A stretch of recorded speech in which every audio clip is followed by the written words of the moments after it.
Love that. So the provocative is what stood out for me, because a lot of things could be provocative, right? Or interesting. Please let us know. Yes. Jean.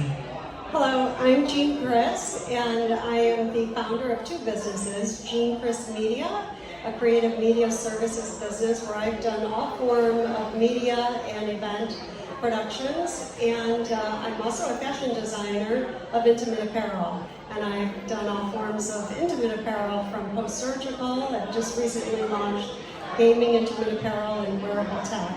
So put into play all forms of media and experiential. And my answer to the question is really putting a personal spin on your social posts so that your message and your voice comes across the first 5 seconds.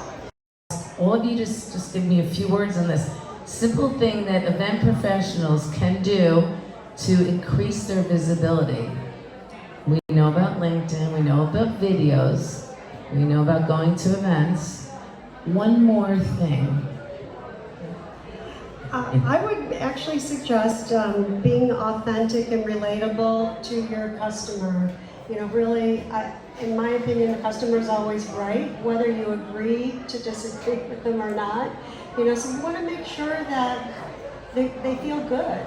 They feel good that if you're going to partner with them, that you know their voice is heard and that you're really listening to what their needs are. So applying that to whatever it is that you're going to deliver with the marketing solution, making sure that their voice is heard and that you're being authentic and really delivering upon their needs.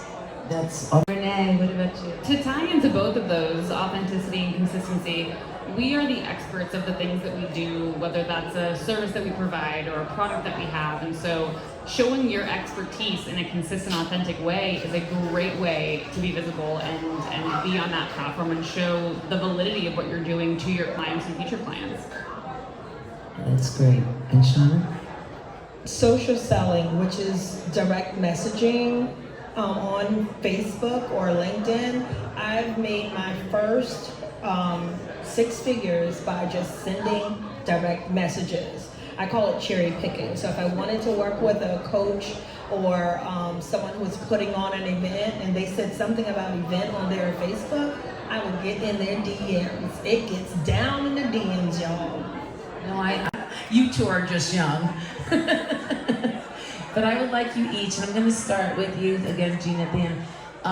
One thing you want to tell people about marketing, like maybe you made a mistake. I hired a PR company once. I was against it, $10,000, gave them 2 months, they did nothing. So I hired somebody in-house to do it. One thing that maybe you made a mistake, or one that you would suggest somebody considers, like get a consultant, you know, get a mentor.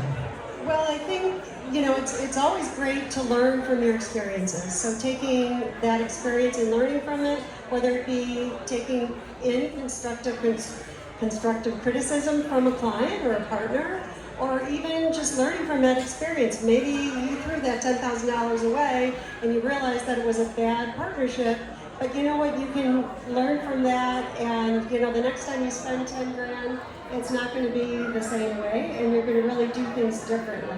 And so I tend to, I mean, I've dropped 10 grand multiple times in the wrong direction, and you know, I think as long as you're learning from that and you know how to pivot and you can move on and make change from that, I think that's what's important from, you know, whatever experience that you had. So you need to be able to, you know, make changes as you adopt and you grow your business. Fabulous advice. Take